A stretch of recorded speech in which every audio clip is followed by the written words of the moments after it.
हरे Krishna. Shrimad Bhagavatam canto 11 chapter 3 माया से मुक्ति। राजा निमि ने कहा, अब हम भगवान विष्णु की उस माया के विषय में जानना चाहते हैं जो बड़े बड़े योगियों को भी मोह लेती है। हे प्रभु, कृपा करके हमें इस विषय में बतलाइए। यद्यपि मैं आपके द्वारा कही जा रही भगवान की महिमा का अमृत आस्वाद कर रहा हूँ, फिर भी मेरी प्यास शांत नहीं हुई। भगवान तथा उनके भक्तों की ऐसी अमृतमयी कथाएं संसार के 3 तापों से सताए जा रहे मुझ जैसे बद्ध जीवों के लिए औषधि का काम करने वाली है। श्री अंतरिक्ष ने कहा, हे महाभाव राजा, भौतिक तत्वों को क्रियाशील बनाकर समस्त सृष्टि के आदि आत्मा ने उच्चतर तथा निम्नतर योनियों के जीवों को उत्पन्न किया है, जिससे ये बद्ध आत्माएं अपनी अपनी इच्छा अनुसार इंद्रिय तृप्ति अथवा चरम मोक्ष का अनुशीलन कर सकें। परमात्मा उत्पन्न किए गए प्राणियों के भौतिक शरीरों में प्रविष्ट होकर मन तथा इंद्रियों को क्रियाशील बनाता है और इस तरह बद्ध जीवों को इंद्रिय तृप्ति हेतु 3 गुणों तक पहुंचाता है। भौतिक देह का स्वामी व्यष्टि जीव परमात्मा द्वारा सक्रिय की गई अपनी भौतिक इंद्रियों द्वारा प्रकृति के 3 गुणों द्वारा बनाए गए इंद्रिय विषयों का भोग करने का प्रयास करता है। इस तरह वह उत्पन्न भौतिक शरीर को अजन्मे नित्य आत्मा के रूप में मानने के कारण भगवान की माया में फंस जाता है। तीव्र भौतिक इच्छाओं से प्रेरित देहधारी जीव अपनी कर्मेंद्रियों को सकाम कर्म में लगाता है। तब वह इस जगत में घूमते हुए तथा कथित सुख दुख में अपने भौतिक कर्मों के फलों का अनुभव करता है। इस तरह बद्ध जीव को बारंबार जन्म मृत अनुभव करने के लिए बाध्य किया जाता है। अपने ही कर्मों के फल से प्रेरित होकर वह एक अशुभ अवस्था से दूसरी अवस्था में असहाय होकर घूमता रहता है और सृष्टि के प्रारंभ से लेकर प्रलय होने तक कष्ट भोगता है। जब भौतिक तत्वों का संहार सन्निकट होता है तो काल रूप में भगवान स्थूल तथा सूक्ष्म गुणों वाले व्यक्त जगत को समेट लेते हैं और सारा ब्रह्मांड अव्यक्त रूप से लुप्त हो जाता है। ज्यों ज्यों विश्व का संहार निकट आता जाता है, पृथ्वी पर 100 वर्षों का भयंकर सूखा पड़ता है। सूर्य की गर्मी उष्णता क्रमशः 100 वर्षों तक बढ़ती जाती है और इसकी प्रज्वलित गर्मी तीनों लोकों को व्यग्र करने लगती है। यह अग्नि भगवान संकर्षण के मुख से निकलकर पाताल लोक से शुरू होती हुई बढ़ती जाती है। इसकी लपटें प्रबल वायु से प्रेरित होकर ऊपर उठने लगती है और वह चारों दिशाओं की हर वस्तु को झुलसा देती है। संवर्तक नामक बादलों के समूह 100 वर्षों तक मूसलाधार वर्षा करते हैं। हाथी की सूंड जितनी लंबी पानी की बूंदों की बाढ़ से विनाशकारी वर्षा समस्त ब्रह्मांड को जल में डुबो देती है। हे राजन, तब विराट रूप का आत्मा वैराज ब्रह्मा अपने विराट शरीर को त्याग देता है और सूक्ष्म अव्यक्त प्रकृति में उसी तरह प्रवेश कर जाता है जिस तरह ईंधन समाप्त हो जाने पर अग्नि वायु द्वारा गंध गुण से रहित होकर पृथ्वी तत्व जल में रूपांतरित हो जाता है और उसी वायु से जल अपना स्वाद खोकर अग्नि में विलीन हो जाता है। अग्नि अंधकार द्वारा अपने रूप से विहीन होकर वायु तत्व में मिल जाती है। जब वायु अंतराल के प्रभाव से अपना स्पर्श गुण खो देता है तो वह आकाश में मिल जाता है। जब आकाश काल रूप परमात्मा द्वारा अपने शब्द गुण से विहीन कर दिया जाता है तो वह तमोगुणी मिथ्या अहंकार में विलीन हो जाता है। हे राजन, भौतिक इंद्रियां तथा बुद्धि रजोगुणी मिथ्या अहंकार में मिल जाते हैं जहां से उनका उदय हुआ था। देवताओं के साथ साथ मन सतोगुणी मिथ्या अहंकार में मिल जाता है। तत्पश्चात संपूर्ण मिथ्या अहंकार अपने सारे गुणों समेत महत तत्व में लीन हो जाता है। मैं अभी भगवान की मोहिनी शक्ति माया का वर्णन कर चुका हूँ। यह 3 गुणों वाली माया भगवान द्वारा ब्रह्मांड के सृजन, पालन तथा संहार के लिए शक्ति प्रदत्त है। अब तुम और क्या सुनने के इच्छुक हो? राजा निमि ने कहा है, अतः हे महर्षि, कृपया यह बतलाएं कि किस तरह एक मूर्ख भौतिकतावादी भी आसानी से भगवान की उस माया को पार कर सकता है जो उन लोगों के लिए सदैव दुर्लभ है जिन्हें अपने ऊपर संयम नहीं होता। श्री प्रबुद्ध ने कहा है, अतः मानव समाज में नर तथा नारी की भूमिकाएं स्वीकार करते हुए बद्ध जीव संभोग रत होते हैं। इस तरह वे अपने दुख के निवारणार्थ निरंतर प्रयत्नशील रहते हैं और अपने आनंद को असीम बनाना चाहते हैं, किंतु यह देखना चाहिए कि उन्हें सदैव इसका बिल्कुल उल्टा परिणाम मिलता है। दूसरे शब्दों में उनका सुख अनिवार्यतः है अतः समाप्त हो जाता है, और जो जो वे बूढ़े होते जाते हैं उनकी भौतिक असुविधाएं बढ़ती जाती हैं। संपत्ति दुख का अविच्छिन्न स्रोत है, इसे अर्जित करना सर्वाधिक कठिन है और एक तरह से यह आत्मा के लिए मृत्यु स्वरूप है। भला अपनी संपत्ति से किसी को कौन सा लाभ मिलता है? इसी तरह कोई अपने तथाकथित घर, संतान, संबंधी गण तथा घरेलू पशुओं के से स्थायी सुख कैसे प्राप्त कर सकता है जो उसकी कठिन कमाई से पालित पोषित होते हैं। मनुष्य को स्वर्गलोक में भी ऐसा स्थायी सुख नहीं मिल सकता जिससे वह अनुष्ठानों तथा यज्ञों से अगले जीवन में प्राप्त कर सकता है। यहाँ तक कि भौतिक स्वर्ग में भी जीव अपने बराबर वालों की होड़ से तथा अपने से बड़ों की ईर्ष्या से विचलित रहता है। चूँकि पुण्य कर्मों की समाप्ति के साथ ही स्वर्ग का निवास समाप्त हो जाता है, अतएव स्वर्ग के देवतागण अपने स्वर्गिक जीवन के विनाश की आकांक्षा से भयभीत रहते हैं।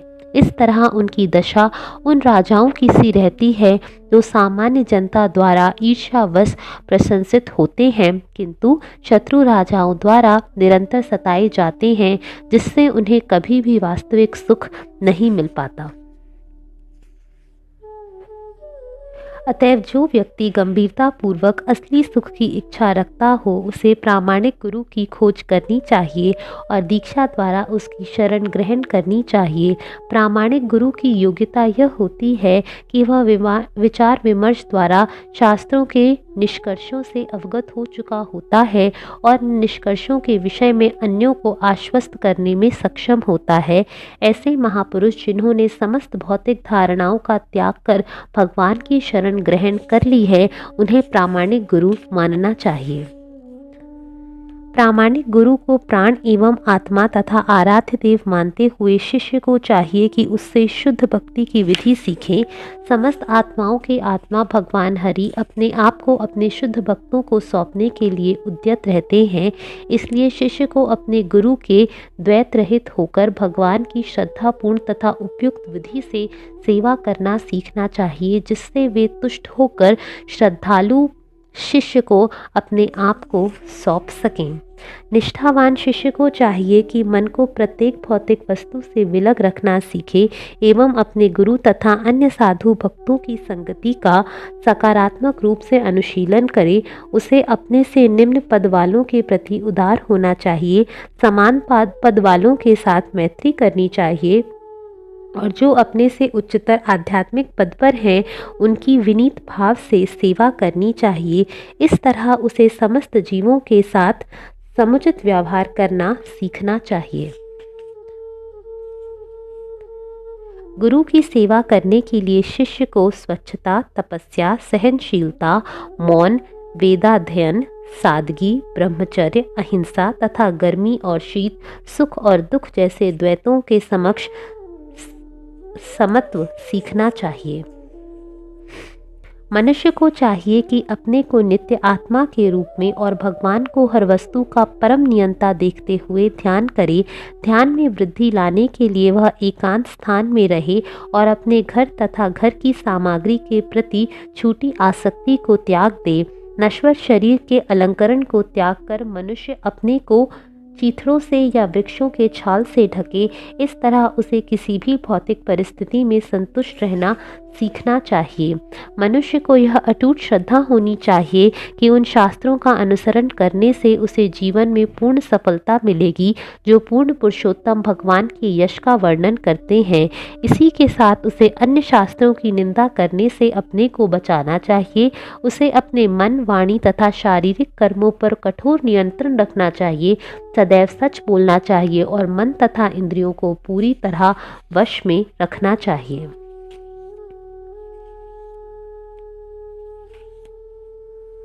मनुष्य को चाहिए कि भगवान के अद्भुत दिव्य कार्यकलापों के विषय में सुने, उनका गुणगान करे और ध्यान करे। उसे विशेष रूप से भगवान के प्राकट्यों, कार्यकलापों, गुणों तथा पवित्र नामों में लीन रहना चाहिए। इस प्रकार प्रेरित होकर उसे अपने नैतिक समस्त कार्य भगवान को अर्पित करते हुए संपन्न करने चाहिए। मनुष्य को चाहिए कि केवल भगवान की तुष्टि के लिए ही यज्ञ, दान तथा तप करे। इसी तरह वह केवल उन्हीं मंत्रों का उच्चारण करे जो भगवान की महिमा का गायन करते हों। उसके सारे धार्मिक कृत्य भगवान की भेंट के रूप में संपन्न हों। उसे जो भी वस्तु अच्छी या भोग्य लगे उसे वह तुरंत भगवान को अर्पित कर दे। यहाँ तक कि वह अपनी पत्नी, बच्चे, घर तथा अपने प्राण भी भगवान के चरण कमलों पर अर्पित कर दे। जो अपने चरम स्वार्थ का इच्छुक है उसे उन व्यक्तियों से मैत्री करनी चाहिए जिन्होंने कृष्ण को अपना जीवन नाथ मान लिया है। उसे समस्त जीवों के प्रति सेवा भाव भी उत्पन्न करना चाहिए। उसे मनुष्य रूप में पैदा हुए लोगों की और इनमें से विशेष रूप से उनकी सहायता करनी चाहिए जो धार्मिक आचरण के सिद्धांत को अपनाते हैं। धार्मिक व्यक्तियों में से भगवान के शुद्ध भक्तों की सेवा की जानी चाहिए। मनुष्य को चाहिए कि भगवत भक्तों के साथ एकत्र होकर भगवान की महिमा गायन के लिए उनकी संगति करना सीखे। यह विधि अत्यंत शुद्ध बनाने वाली है। ज्यों ही भक्तगण इस प्रकार प्रेम पूर्ण मैत्री स्थापित कर लेते हैं, त्यों ही उन्हें परस्पर सुख तथा तुष्टि का अनुभव होता है। इस प्रकार एक दूसरे को प्रोत्साहित करके वे उस भौतिक इंद्रिय तृप्ति को त्यागने में सक्षम होते हैं जो समस्त कष्टों का कारण है। भक्तगण परस्पर भगवान की महिमा का निरंतर बखान करते हैं। इस प्रकार वे निरंतर भगवान का स्मरण करते हैं और एक दूसरे को उनके गुणों तथा लीलाओं का स्मरण कराते हैं। इस तरह से भक्ति योग के नियमों के प्रति अपनी अनुरक्ति से भक्तगण भगवान को प्रसन्न करते हैं जो उनके सारे अशुभों को हर लेते हैं। समस्त व्यवधाओं से शुद्ध होकर भक्तगण शुद्ध भगवत प्रेम जगा लेते हैं और इस प्रकार इस जगत में रहते हुए भी उनके आध्यात्मिकृत शरीरों में दिव्य आनंद भाव के लक्षण तथा रोमांच प्रकट होते हैं। भगवत प्रेम प्राप्त कर लेने पर भक्तगण अच्युत भगवान के विचार में मग्न होकर कभी जोर से निनाद हैं, कभी हंसते हैं, कभी अगाध आनंद का अनुभव करते हैं, भगवान से जोर जोर से बातें करते हैं, नाचते या गाते हैं। ऐसे भक्तगण दिव्य भौतिक बद्ध जीव की अवस्था को लांघ कर कभी अपनी अजन्मा परमेश्वर की लीलाओं का अनुकरण करते हैं और कभी उनका दर्शन पाकर वे शांत एवं मौन हो जाते हैं। इस तरह भक्ति विज्ञान को सीख कर तथा भगवत भक्ति में व्यावहारिक रूप से संलग्न रहकर भक्त भगवत प्रेम की अवस्था को प्राप्त होता है और भगवान नारायण की पूर्ण भक्ति द्वारा भक्त सरलता से उस माया को पार कर लेता है जिसे लांघ पाना अत्यंत कठिन है। राजा निमि ने कहा, अतः कृपा करके मुझे उन भगवान नारायण के दिव्य पदों को बतलाएं जो साक्षात परब्रह्म तथा हर एक के परमात्मा है। आप मुझसे कहें क्योंकि आप सभी जन दिव्य ज्ञान में परम निष्णात हैं। श्री पिपलायन ने कहा, पूर्ण पुरुषोत्तम भगवान ही ब्रह्मांड के सृजन, पालन तथा संहार के कारण हैं, फिर भी उनका कोई पूर्व कारण नहीं है। जो जागृति स्वप्न तथा सुषुप्ति जैसी विविध अवस्थाओं में व्याप्त रहते हैं और इनसे परे भी विद्यमान हैं। वे हर जीव के शरीर में परमात्मा रूप में प्रवेश करके शरीर, प्राणवायु तथा मानसिक क्रियाओं को जागृत करते हैं, जिससे शरीर के सभी सूक्ष्म तथा स्थूल अंग अपने अपने कार्य शुरू कर देते हैं। हे राजन, यह जान ले कि भगवान सर्वोपरि हैं। ना तो मन, ना ही वाणी, दृष्टि, बुद्धि, प्राणवायु या किसी इंद्रिय के कार्य उस परम सत्य में प्रवेश करने में सक्षम है। जिस तरह की छोटी चिंगारियां उस मूल अग्नि को प्रभावित नहीं कर सकती हैं जिससे वे उत्पन्न होती हैं, यहाँ तक कि वेदों की प्रामाणिक भाषा भी परम सत्य का बखान नहीं कर सकती है, क्योंकि स्वयं वेद ही इस संभावना से इनकार करते हैं कि सत्य को शब्दों द्वारा व्यक्त किया जा सकता है, किंतु अप्रत्यक्ष निर्देश द्वारा वैदिक ध्वनि परम सत्य का प्रमाण प्रस्तुत करती है, क्योंकि परम सत्य के अस्तित्व के बिना वेदों में प्राप्त विविध निषेधों का कोई चरम अभिप्राय नहीं होता।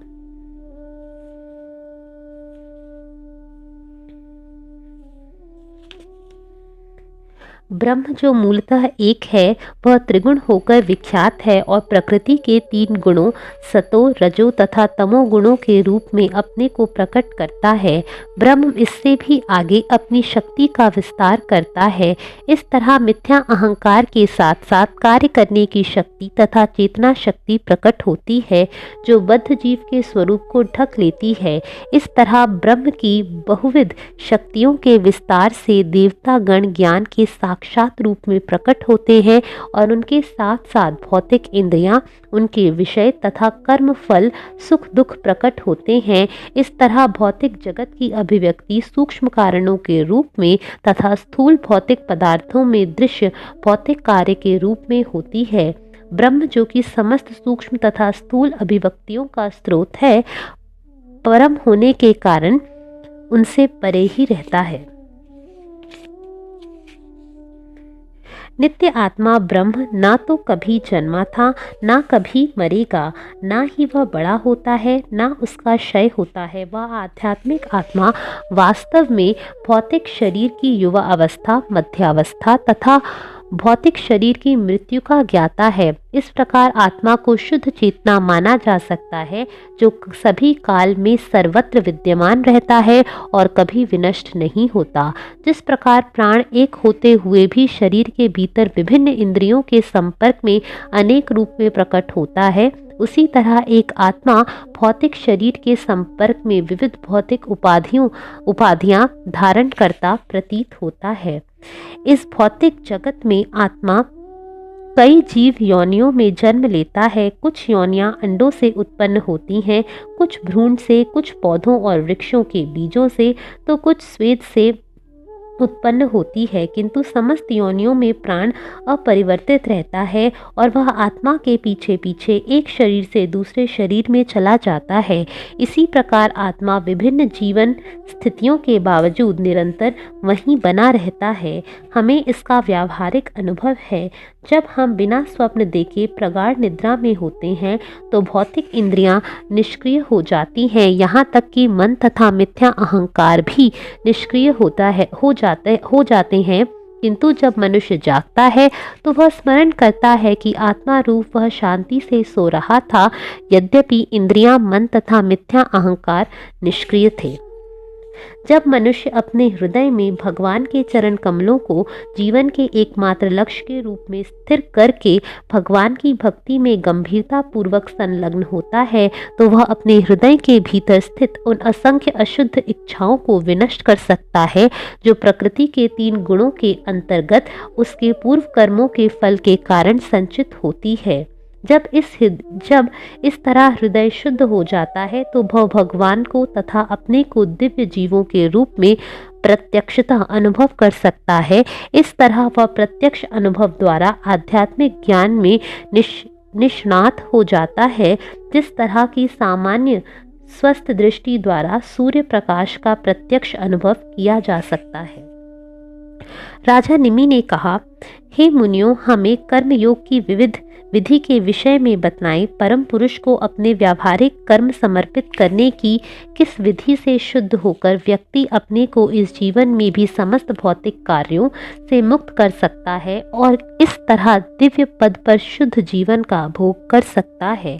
एक बार विगत काल में अपने पिता महाराजा इक्ष्वाकु की उपस्थिति में मैंने ब्रह्मा के 4 महर्षि पुत्रों से ऐसा ही प्रश्न पूछा था, किंतु उन्होंने मेरे प्रश्न का उत्तर नहीं दिया।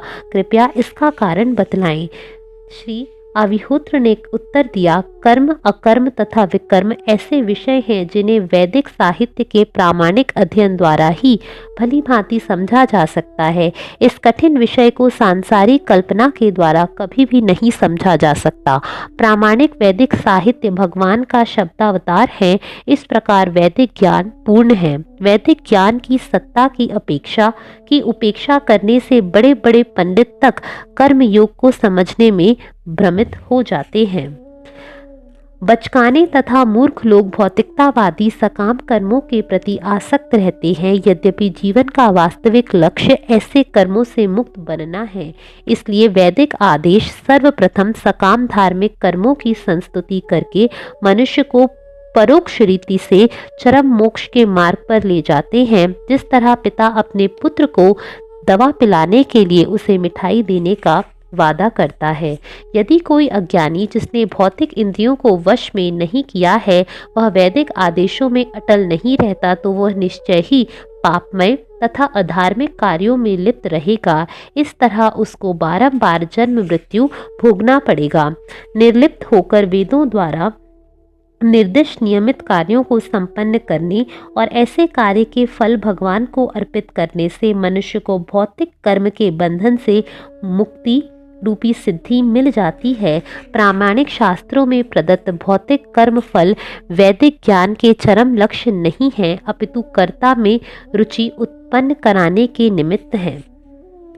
जो व्यक्ति आत्मा को जकड़ कर रखने वाली मिथ्या अहंकार की गांठ को तुरंत काट देने का इच्छुक होता है, उसे वैदिक ग्रंथों यथा तंत्रों में प्राप्त अनुष्ठानों के द्वारा भगवान केशव की पूजा करनी चाहिए। शिष्य को वैदिक शास्त्रों के आदेश बतलाने वाले अपने गुरु की कृपा प्राप्त करके उसे चाहिए कि वह भगवान के अत्यंत आकर्षक किसी विशिष्ट साकार रूप में परमेश्वर की पूजा करे। अपने को स्वच्छ बनाकर शरीर को प्राणायाम, भूत शुद्धि तथा अन्य विधियों से शुद्ध करके एवं सुरक्षा के लिए शरीर में पवित्र तिलक लगाकर अर्चा विग्रह के समक्ष बैठ जाना चाहिए और भगवान की पूजा करनी चाहिए। भक्त को चाहिए कि अर्चा विग्रह की पूजा के लिए जो भी वस्तुएं उपलब्ध हों उन्हें एकत्र करे, भेंट सामग्री, भूमि, अपना मन तथा अर्चा विग्रह को तैयार करे। अपने बैठने के स्थान को शुद्ध करने के लिए पानी छिड़क कर और फिर स्नान के लिए जल तथा अन्य साज सामग्री तैयार करे।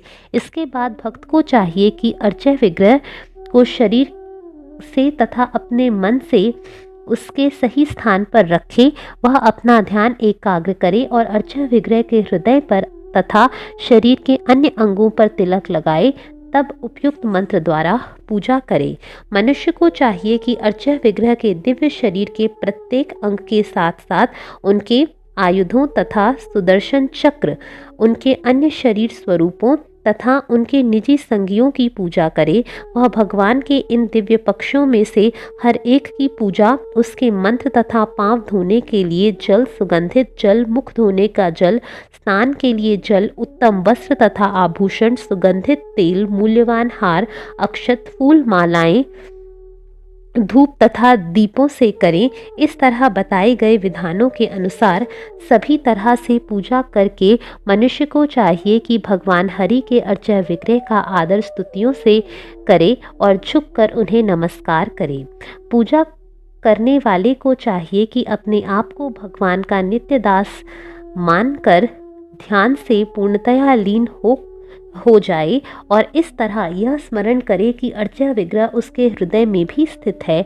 अर्चा विग्रह की भली भांति पूजा करे। तत्पश्चात उसे अर्चा विग्रह का साज सामान तथा बची हुई फूल माला से अपने सिर पर धारण करे और आदर पूर्वक अर्चा विग्रह को उसके स्थान पर वापस रखकर पूजा का समापन करे। इस प्रकार भगवान के पूजक को यह पहचान लेना चाहिए कि भगवान सर्वव्यापक हैं और उन्हें अग्नि, सूर्य, जल तथा अन्य तत्वों में, घर में आए अतिथि के हृदय में तथा अपने ही हृदय में उपस्थित जानकर उनकी पूजा करनी चाहिए। इस प्रकार पूजक को तुरंत ही मोक्ष प्राप्त हो जाएगा। हरे कृष्णा।